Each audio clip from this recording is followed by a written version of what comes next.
History tells the story of the world and of our lives. Sometimes that history goes bump in the night.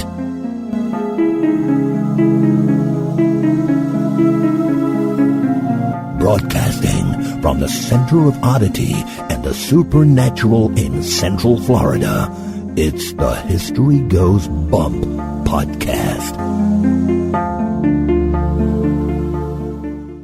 Hello, you spooktacular people. Welcome to this 44th episode of the History Goes Bump podcast. Ghost tours for the theater of the mind. I am your host, Diane. And this is Denise. Today, we're going to California to hit Disneyland, one of our favorite spots on the planet. And it also happens to not only be the happiest place on earth, but maybe the most haunted place on earth. 999 happy ghosts. Yeah, we know it's got at least that many in just one of its buildings. We're going to have a lot of fun today talking about the history of not only Disneyland, but Walt Disney, and get into the hauntings that are happening at Disneyland. There's a lot more than you might think. And we did also include in the show notes today a video that we talked about on a previous podcast. I believe it's from about 5 years ago that was taken off of the security cameras at Disneyland. And it's one of the most compelling videos I've ever seen showing a ghost walking across the property near the Haunted Mansion in New Orleans Square. That I would 100% agree with, because sometimes when I see ghosts, I'm like, okay, I can kind of see that face, or okay, I can kind of see a figure. But that video, in my brain, there was no doubt that that was a figure walking through the park. Indeed. To me, it would have been very hard to Photoshop because, as you had mentioned on the previous podcast, this is multiple cameras, and it follows it as it travels down from the Haunted Mansion through the gate there, walks down into New Orleans Square, and I believe at the end, it looks like it's walking across the water. I don't know. It's pretty convincing, and it's kind of a figure of light. Right, so. Yeah, so it's not like a figure. It is like light, but every so often you can see what appears to be like legs moving. Barely, yeah. So it's one of the most compelling things I've seen. So that is in the show notes today. If you go over to our blog, you can find that there. If you go to historygoesbump.com, you just click on the blog tab, and it is for the episode 44, Haunted Disneyland, and it's at the bottom of the show notes there. You can also find out everything else you'd want to know about the show there, where to find us on social media, where to listen to the show, how to contact us. Our archives are almost completed up there. I should be getting that done in the next couple of days. We also have our events starting to roll in for our road trip. We've got the one for Chattanooga up there. So if you live in that area, check out our events page to find out what evening and time we're doing that. Let us know if you want to join us. We also will have some other ones coming up. I believe in Louisville, we're going to do a cave tour that happens to have a haunted. It's a mega cavern. The mega caverns. It's a man-made cave that's there in Louisville. Yeah, I say it wrong, but it sounded very cool. And of course, it has a haunting to go with it that we'll tell you about when we report on that during the road trip. But of course. And we have a couple others that'll be getting up there, so you can check out the events there. Also, if you'd like to donate to the show, you can do that there as well. We have either you can click on for donating at patreon.com, and there's right at the top there, you'll find that. And if you scroll down a little bit, there's also a donate button if you want to do just a one-time or a monthly recurring one through PayPal. Either one of those work for us. Denise, if anybody wants to get a hold of us via email, where can they write us? They can write us at historygoesbump@gmail.com. All right. I think we are ready to go get on some rides and stuff. Let's go to Disneyland. Let's get some cotton candy and Mickey Mouse ice cream ears, too.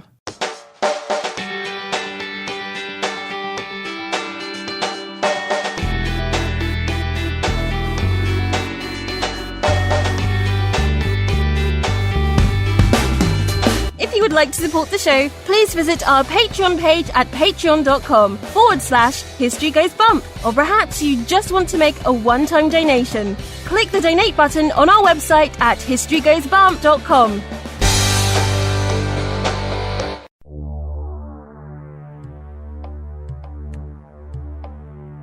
Welcome to this moment in Oddity history. Some of history's most famous figures had some really odd pets. President Andrew Jackson had a foul-mouthed gray parrot. Unfortunately, this was revealed at his funeral when the parrot began cursing in the middle of the funeral. President John Quincy Adams had a pet alligator that he had been regifted by the Marquis de Lafayette. The alligator was kept in the East Room bathtub. Lord Byron owned both a wolf and a bear.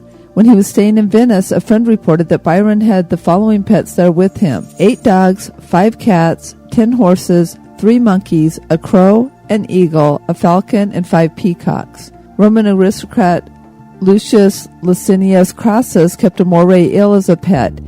He even put a necklace and earrings on the thing. French romantic poet Gerard de Nerval had a pet lobster. He had the lobster walked around the gardens of Paris on a leash. He wrote, quote, "Lobsters are peaceful, serious creatures who know the secrets of the sea and don't bark," end quote. Well, they may not bark, but they sure are tasty. We love our furry pets, but the idea of keeping some of these weird pets is quite odd.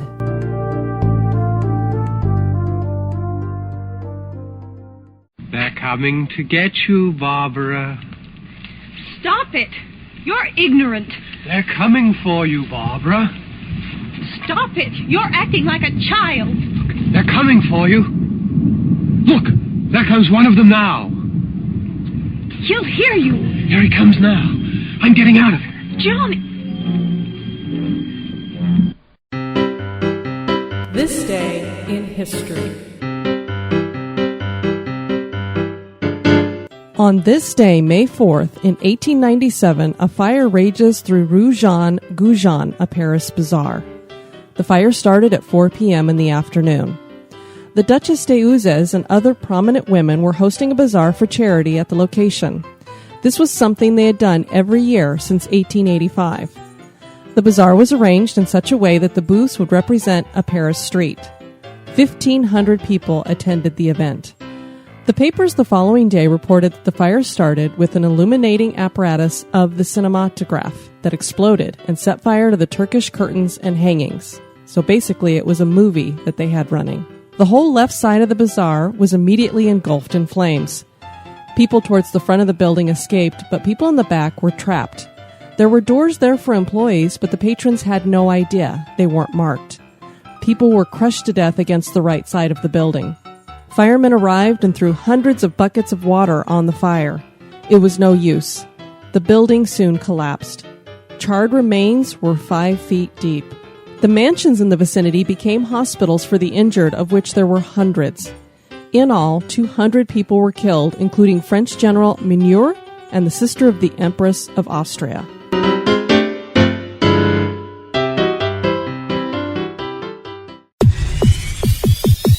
You're listening to History Goes Bump.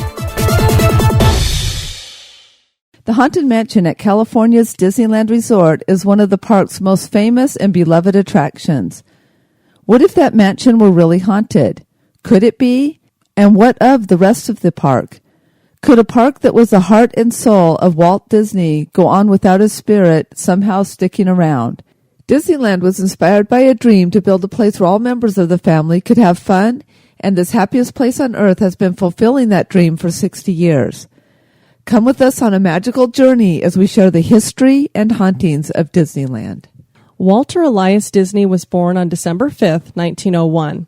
His parents were Irish-Canadian Elias Disney and German-American Flora Call Disney. The name Disney is the anglicized version of d'Essigny. The Frenchman Robert d'Essigny was Walt's ancestor, and he had traveled to England with William the Conqueror in 1066. The Disneys had 4 boys and 1 girl. Besides Walt, there was Herbert, Ray, Roy, and Ruth. Walt was born in Chicago, Illinois, but the family soon moved to Marceline, Missouri, a town that would later inspire the main streets of all the Disney parks. Walt loved to draw and began his career early, selling doodle art to neighbors at the age of 7. A love for trains developed at this time, too, and Walt spent a summer selling snacks on the local railway. Herbert and Ray ran away from home in 1906, fed up with too much work and no pay. Walt started school in Marceline in 1909, and then the family moved to Kansas City in 1911. Walt attended art courses on Saturdays at the Kansas City Art Institute.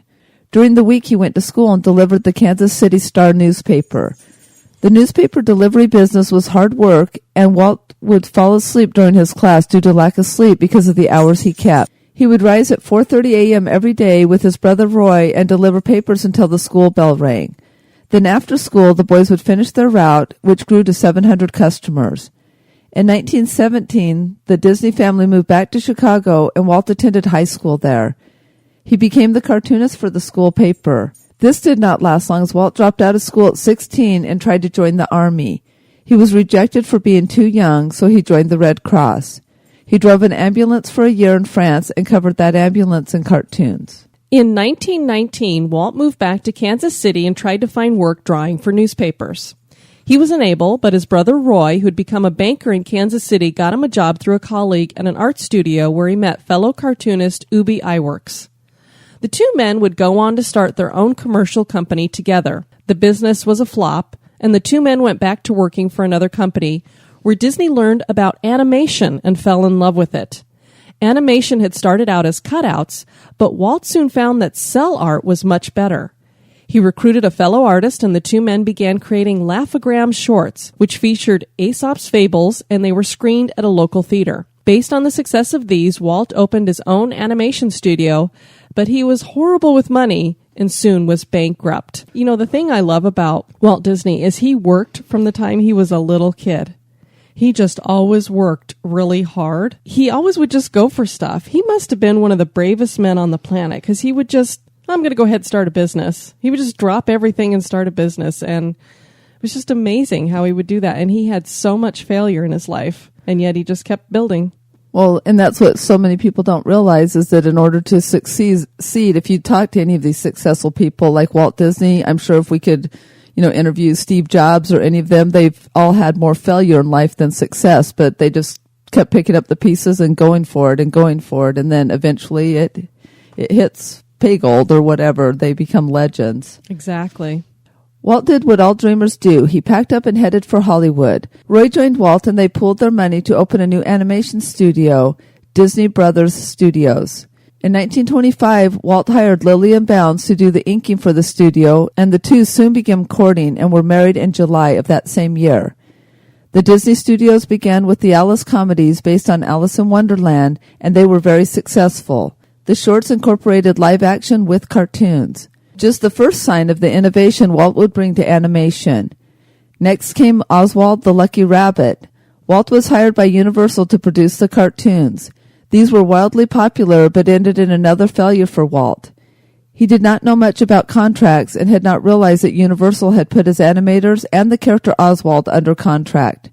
When Walt went to Universal to request higher compensation, he was told that he could take a pay cut if he liked. When Walt threatened to walk, he found out the news about the contract. He walked anyway and lost Oswald and all his artists except for Ubi Iwerks. Oswald did return to the Disney family in 2006. Yeah, that was a pretty big deal. And I guess what had happened is ESPN must have had something to do with Universal, and they managed to get the rights to it. So ESPN bought it, and then it became part of the Disney family because they're all under the same umbrella with ABC and stuff. And Ubi Iwerks, his name will come up a lot, and people will see his name in the windows on Main Street and such. This guy worked with Walt his entire life, and he was under contract too, but somehow he was able to fight it or something. But he said, I'm not leaving Walt, so yeah, you guys can kiss my... Yeah, well, the thing I love too about Walt Disney is not only that was he a dreamer and that he kept going, but he also had his integrity. They're like, oh, you have to do this. He goes, nope, no, I don't. I mean, I really love it because what he did is he went in there and it was so successful. He's like, I didn't get enough money for this. Like most people find out the hard way. A lot of authors will go for, oh, you're going to give me just one check instead of going for royalties, which you should always go for royalties because you don't know. It may go big and then you're stuck with nothing and the publisher or whatever gets all the money. And so that's what was happening with Universal. And he thought, I'm going to go in there and tell them we need some more money here. And Universal knew they had all the control because he'd been naive about the contract stuff, which I think is completely unfair, and said, well, you know what? Not only are we not going to pay you more money, but we're going to cut how much we're paying you. Yeah. And so Walt was like, well, I'm leaving. And they in said, your face, yeah. Universal. He said, I'm leaving. And they said, well, if you do, you're losing all this. And he said, fine. Yeah. But it was like their little, if you lose all this, we're going to take all of this away from you. And he still was like, granted, he signed into the contract, but again, they preyed on the fact that he was naive about that. And so instead of working with him when they said, okay, you can leave, but this is that, he stuck by his principles, even though sometimes you get hurt when you stick by your principles, which he did. Exactly. When you know you're worth more money. And plus, I think he just didn't want to be under the contract of another company like that, you know? Yep, no, he's a free spirit, just like somebody else I know. Walt had a pet mouse, and he decided to base his next character on that mouse. He scratched out a cartoon mouse and named him Mortimer. Lillian thought the name was not cute and suggested Mickey instead. Ubi Iwerks reworked Walt's original cartoon, and Mickey Mouse was born. So Ubi Iwerks is Disney, too. I mean, a lot of the stuff, a lot of the movies, they were a lot of Ubi was the real artist here. I mean, Walt was an artist, too, but he wasn't as good at drawing animation as the people that he hired, because you're not going to see Walt doing a whole lot of animation. Well, the old saying goes, you're only good as the people around you, right? Exactly. And so what he did with Ubi is he hired somebody who was way better than he was, and he took Mickey and just went for it. Of course, Walt himself became the voice of Mickey. He did that until 1947. Plain Crazy was Mickey's first cartoon, and it was silent. The first sound cartoon for Mickey was Steamboat Willie. It was a raging success, and Mickey soon was more popular than Felix the Cat. Silly Symphonies was the next animated outlet for the Disney Studios, and while they were successful, they were not as popular as Mickey. I mean, singing trees and flowers just aren't going to be like Mickey Mouse. Betty Boop was on the scene at this time and started garnering most of the attention in cartoons, so Walt was ready to give up on his Silly Symphonies, until a man approached him and convinced him to try Technicolor in the cartoon Flowers and Trees. This guy had a camera that could do 3 colors, and he said, you know, it's an invention that I came up with, and I'd sure like to give it a whirl. Would you like to? And Walt said, all right, let's try it. Again, another innovation from Walt Disney when it comes to this stuff. It was a huge success, and Walt won his first Academy Award for the short. And I think this was one that they made up just so they could give it to him. And it's going to happen again here. Another Academy Award was awarded to Walt in 1932 for his creation of Mickey Mouse. So again, they just came up with a special Academy Award for him. Yeah, it's kind of funny because, I mean, anybody who knows me, not to slam any other places, but I am definitely a Disney girl.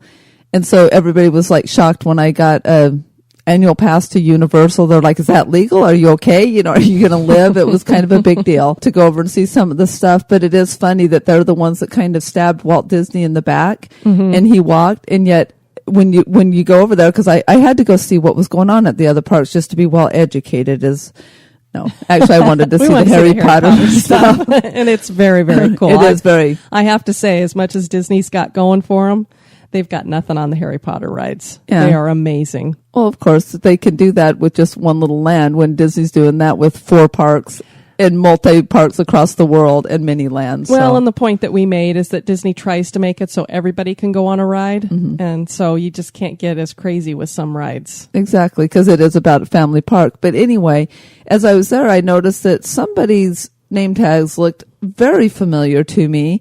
A lot of the stuff they do looks very familiar. So even though they were the ones that thought they had the reins, they're still flattering Walt Disney with trying to emulate what he has created. Well, and there would be no other attraction parks here, especially in Florida.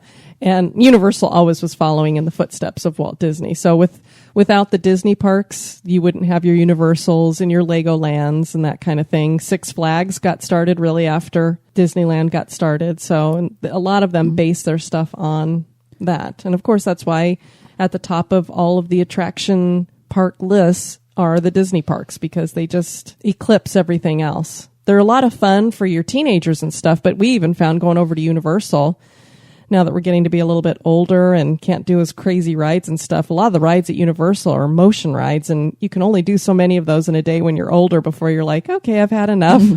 Now, of course, we'll get all the mail coming in going, we love Universal, it's better than Disney. They can send the mail, but like I said, I'm a Disney girl through and through. Yep. Oh, the one thing is that, like you said, many of the parks have come about to being because Walt really took that idea of a amusement park and changed it into the whole theme park. And that's where many people followed that history. But the one thing, and I love that we're flattered because the highest form of flattery is when people try to emulate you. Exactly. And I love that. But the one thing that any of the other parks can never ever have, no matter how much they try, is they don't get the legacy of Walt Disney. He is strictly Disney, and nobody else gets his legacy like we do. Not to mention the character that we've been talking about here. Mickey Mouse. It was Mickey. Oh, absolutely. When I'm at work and I see little kids, I'll start talking to them because I love little kids. And then I realize they don't understand a word I'm saying because they may be from, France or South America, or so they're different language, and they'll just be kind of looking at me. But as soon as I say Mickey Mouse, it doesn't matter what country these little kids are for. Their eyes light up and they're like, Mickey! And it's funny, like we were talking about, they were on a train ride from this devastation that he had from losing everybody to Universal. And I mean, it was like, what are we going to do? And he's on the train. And if anybody's seen the original drawing for Mickey Mouse, he was kind of ugly. He wasn't very cute. It was just kind of chicken scratched out. He had the little rat feet and everything. So it was really Ubi that said, let's clean this up a little bit and made him the cute mouse that he is today. Yeah, but he's world renowned, like I said. Everybody knows Mickey Mouse. Yes, indeedy. Other characters were added to the mix in the form of Donald Duck, Goofy, Pluto, and Minnie Mouse. Donald Duck would become the second most popular Disney character of all time. Sorry, Di. I like Donald. He's okay. Okay. He's just got a really bad temper. Of course, Goofy's my most favorite, so. Yeah, that's why I was saying she loves Goofy, although she kind of emulates Donald a little bit more when she can't figure out technology. I do. I bring out my inner Donald when technology isn't working. And what do? You go, blah, blah, blah, blah. See, Donald could do that.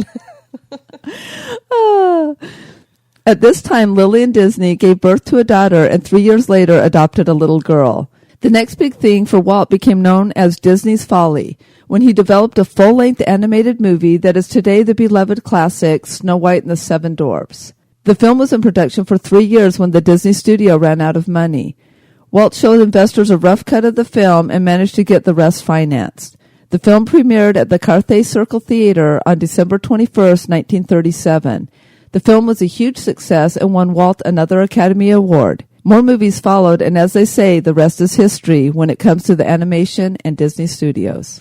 Yeah, I figured if we got into all the history of the movies, we'd be here for hours and hours. We'd be here for the rest of our lives because Disney Studios, everything Disney is still creating. Exactly. I mean, you just see things coming out left and right. And now with everything that they own, from the Marvel Empire to Star Wars, to the Lucasfilm and Star Wars Empire and Pixar, it's just what they can do now is just amazing. I mean, I think it would probably blow Walt Disney's mind to see what has become of everything that he had started. Well, just the parks, the cruise line, I mean, everything, And of course, two of the people who thought that this was going to be Disney's Folly were Lillian Disney and Roy Disney. Neither one of them wanted him to do Snow White and the Seven Dwarfs because it had never been done before. Again, another innovation. You cannot get people to sit down and watch a cartoon for 70 minutes.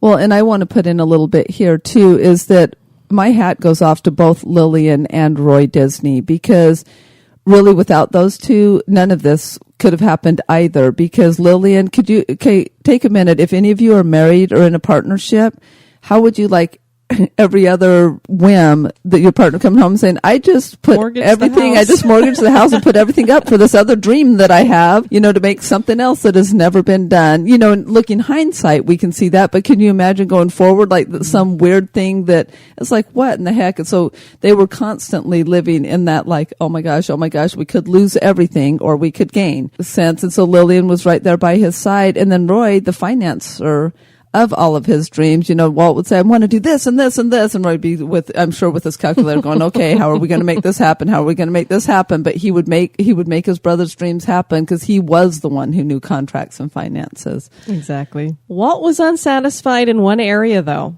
He would take his two daughters to parks and watch them play on the merry-go-round. He would think to himself that it would be fun to ride with them, and that there must be a way for a park to be built that all family members could enjoy together. In the late 1940s, he began sketching out ideas about such a park. Walt started WED Enterprises and transferred a small group of employees from the studios to the new company, and they were dubbed Imagineers.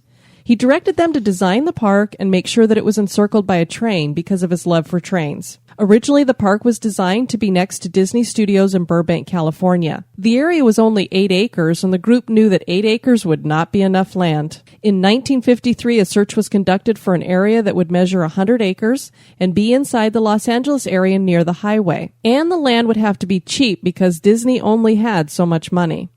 The perfect spot was located in Anaheim, California. Wed Enterprises ended up purchasing a 160-acre orange grove in Anaheim.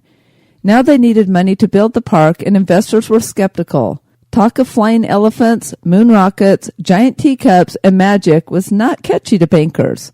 Walt needed to do something else to get financing, and he decided to turn to television and share with America his vision. Walt Disney's Disneyland began airing on television, sharing details about the development of the park. ABC, which had just gotten started, agreed to help finance Disneyland if Walt aired the show with them, and construction began on Disneyland on July 21st, 1954. This was only a year before Walt wanted to open Disneyland.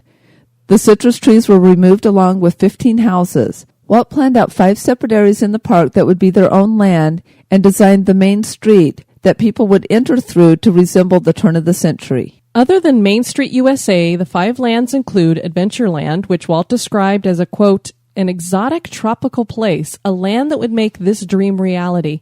We pictured ourselves far from civilization in the remote jungles of Asia and Africa, end quote. There's Frontierland, which Walt described as, quote, all of us have a cause to be proud of our country's history, shaped by the pioneering spirit of our forefathers.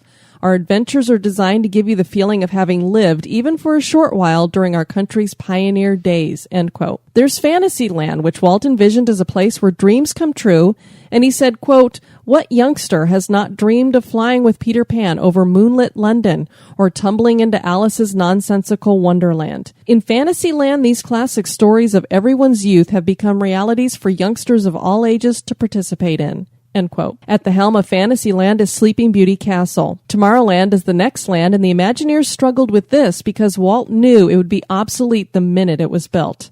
Of Tomorrowland, Walt said, quote, tomorrow can be a wonderful age. Our scientists today are opening the doors of the space age to achievements that will benefit our children and generations to come. The Tomorrowland attractions have been designed to give you an opportunity to participate in adventures that are a living blueprint of our future, end quote. Modern-day Disneyland includes Mickey's Toontown, Critter Country, and New Orleans Square. All of which I love.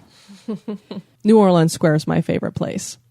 Especially the bread bowl, soup in the bread bowl, the clam chowder. And you've got, I mean, it looks like a New Orleans Square. Yeah. You've got Pirates of the Caribbean there, the Haunted Mansion, the Rivers of America is right there behind you. It's just a gorgeous area. Yeah, it's fantastic. Nurseries from San Diego to Santa Barbara were emptied of their plants as Disneyland was loaded up with greenery. The Rivers of America was carved out of the soil, and a bed of clay was laid down to hold the water. The Mark Twain riverboat was moved piece by piece up the highway. The amount of money spent bringing Disneyland to fruition topped out at $17 million. 20 attractions were complete when Disneyland opened. Disneyland officially opened on schedule on Sunday, July 17th, 1955. Opening day was televised on ABC, and only invited guests were supposed to be in the park. Unfortunately, counterfeit tickets had been made, and 28,000 people were at the event. Drinking fountains did not work because of a local plumber's strike. Traffic was backed up for miles on the highway, and the temperature reached an unusual 101 degrees, and the asphalt laid down for Main Street was not dry, so women's high heels were getting stuck in it. The day seemed as though it were a fiasco, and Walt's big dream was a failure. But as we all know... God, stop. You can really tell that Denise loves Disney and her job. For people who have been listening to the podcast for some time, you've probably figured out that Denise is a Disney cast member, and she gets quite emotional about her job. She loves her job. But as we all know, that was far from true. The opening day for the public was Monday, and people had lined up at the front starting at 2 a.m. Things went much better this day as Disney and his staff worked to rectify the problems of opening day. Food and water were made more available. A fun fact about Disneyland is that this is where Doritos were invented. The Casa de Frito Pavilion figured out a way to use crushed tortilla shells so they wouldn't go to waste. They called the snack Doritos, which means little golden things. Frito-Lay saw how popular they were and went on to produce them en masse. And of course, now we know Doritos is a big deal, especially during Super Bowl time. In 1959, the first tubular track steel roller coaster was installed in Fantasyland, the Matterhorn bobsleds. The first audio animatronics were used in the park in 1963 inside the Enchanted Tiki Room. By 1965, Disneyland had seen 50 million visitors. Walt Disney passed away the following year in December 1966 from lung cancer. Walt Disney's legacy lives on, and some wonder if his spirit continues to live on this side of the veil. Not only does Disney's spirit seem to hang around the park, but the spirits of others seem to be here too.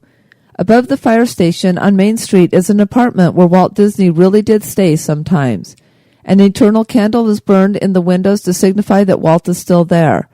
Some claim that he really is still there. A cast member was dusting the apartment once, and she turned off the lights when she was done. When she got outside, she glanced up and saw that the lights were on again. Thinking that perhaps she had not hit the switch hard enough, she returned and turned the lights off again. She glanced up after exiting, and once again the lights were on. She marched back up to the apartment and reached up for the light switch again when she heard a male voice say, quote, "Don't forget, I am still here," end quote.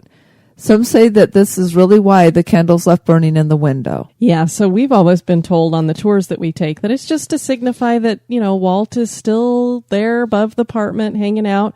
They never tell us that they really do think he is still hanging out there, and they want to, keep him happy by keeping a light on for him. Well, kind of funny. I think their exact words are that the spirit of Walt is still here. Yeah, and most people don't take it as literally.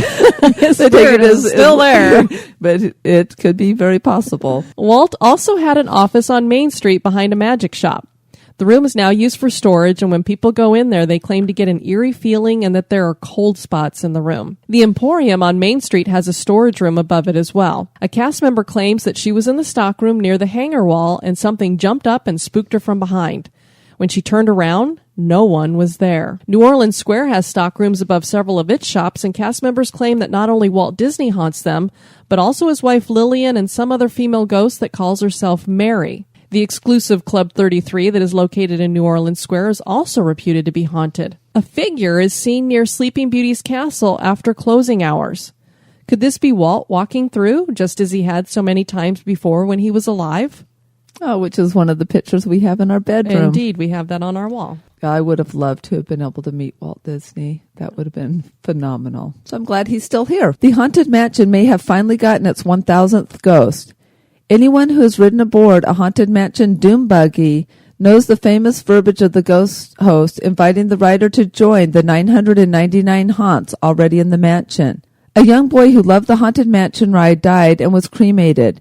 His mother wanted to spread his ashes at his favorite ride, but of course Disneyland refused. Imagine the health code violations with that one. The mother went ahead and spread them inside the ride anyway. Unfortunately, this has happened many times with the Haunted Mansion, and surely these people must know that their loved one's ashes will just be swept up and tossed with the trash. Apparently, the little boy's spirit is still inside the ride.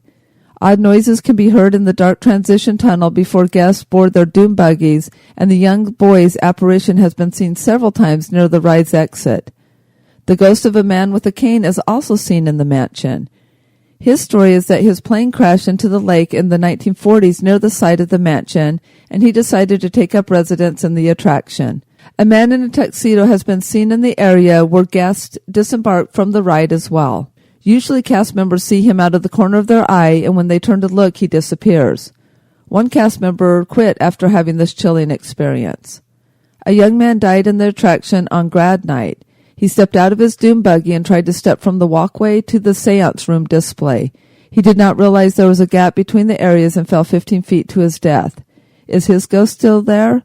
Who knows? And this, of course, is one of our favorite rides. I love the Haunted Mansion. I've loved it ever since I was a kid.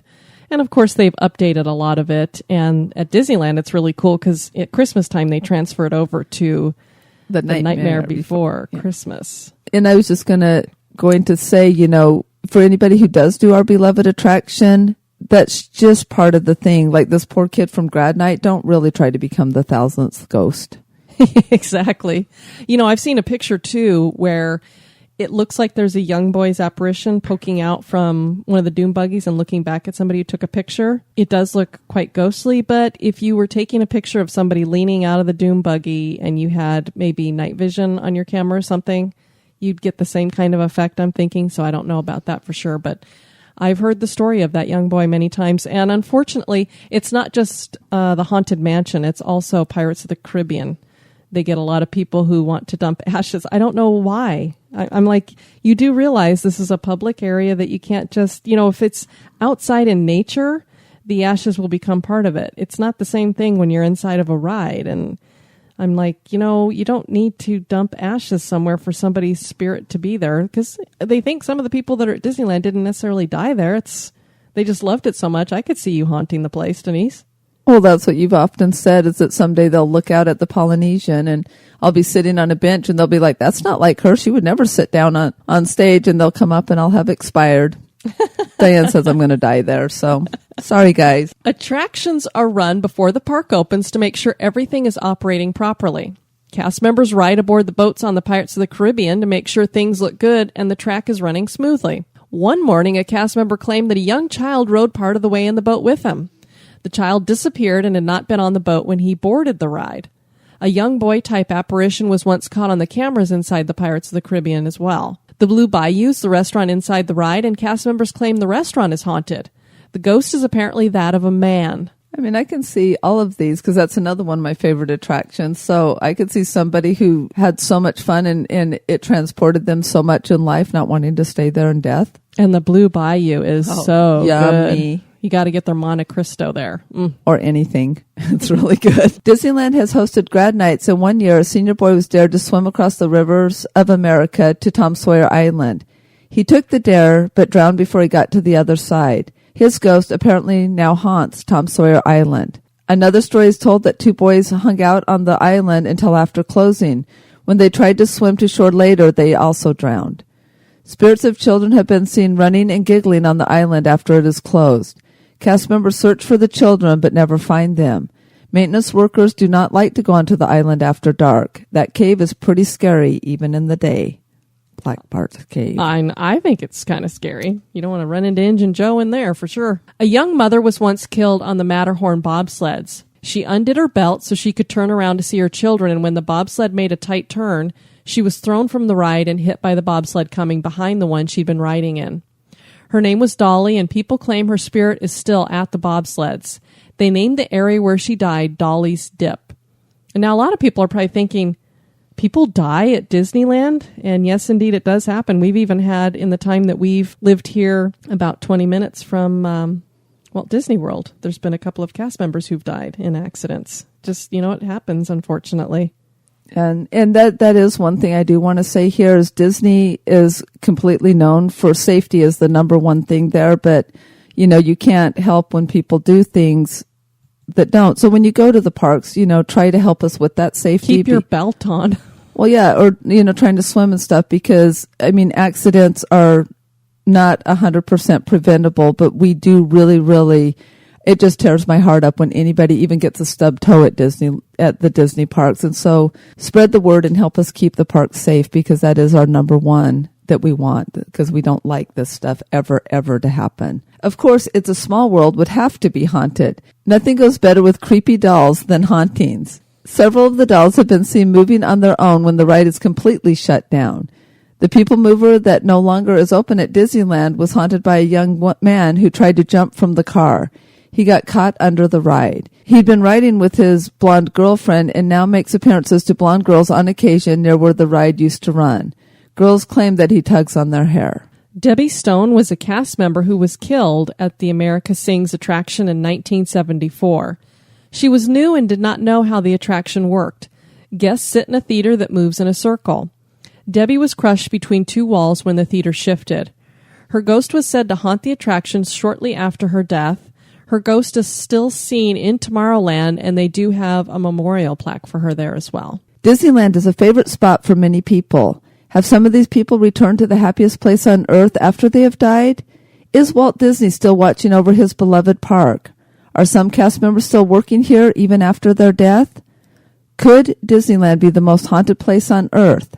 That is for you to decide. Well, I know it's one of the most fun places on earth, so hauntings just add to the fun. Absolutely. And that is the one thing that I do want to put out there, is that I'm not speaking at all as a representative of any of the Disney parks with this podcast. This is just another fun one we did with history and just putting some of the stuff that's out there out to you all, our listeners. So don't please don't go around saying, oh, well, she's a professional on all this stuff. Again, it's just another history thing that we're doing for fun, just to see what else might be out there in the afterlife. And we want to thank Julie for suggesting it to us. Yes, thank you, Miss Brammer. Yeah, I posted the video up on our Spooktacular crew page, our group page that's over at Facebook. We'd love to have you guys join us there because that's where we post a lot of this fun stuff. And she said, oh, is this an idea for a future podcast? And I went, well, now that you've suggested it, it sure is. So there you go. For our next one, this one's going to be creepy. Way creepy. And FYI, this was not my idea. It is your other host, Diane, student. We are going to do the history and haunting of dolls. So should be good. We're going to go cover the island of dolls, and we'll get into talking about a lot of the different haunted dolls that are out there. And you'd be surprised, just as you're probably surprised with all the tragedies that have occurred at Disneyland, how many haunted dolls are out there. I know from watching the original Poltergeist, which I am looking forward to the new Poltergeist coming out. I'm sure it's going to be far better than the cheesy one that was made originally. But that clown in that thing, I mean, that gave me nightmares as a kid. Clowns are just... The only clowns that don't really creep me out are rodeo clowns. Yeah. Rodeo clowns are fine, but circus clowns sometimes, like, they just start weirding me out. So the only clowns I like are the ones that are being chased by bulls, I guess. I don't know. They're risking their lives for people, so there you go. Yeah, I like rodeo clowns. They don't creep me out, but all the other ones do. Oh, well. Well, we want to thank you guys for joining us for this broadcast. We look forward to having you join us on the next one. I have been your host, Diane. And this has been Denise. You take care now. Bye-bye. Have a spooky experience that occurred at an historic location? Want to give us feedback or have a suggestion for the show? Share it with us at historygoesbump@gmail.com.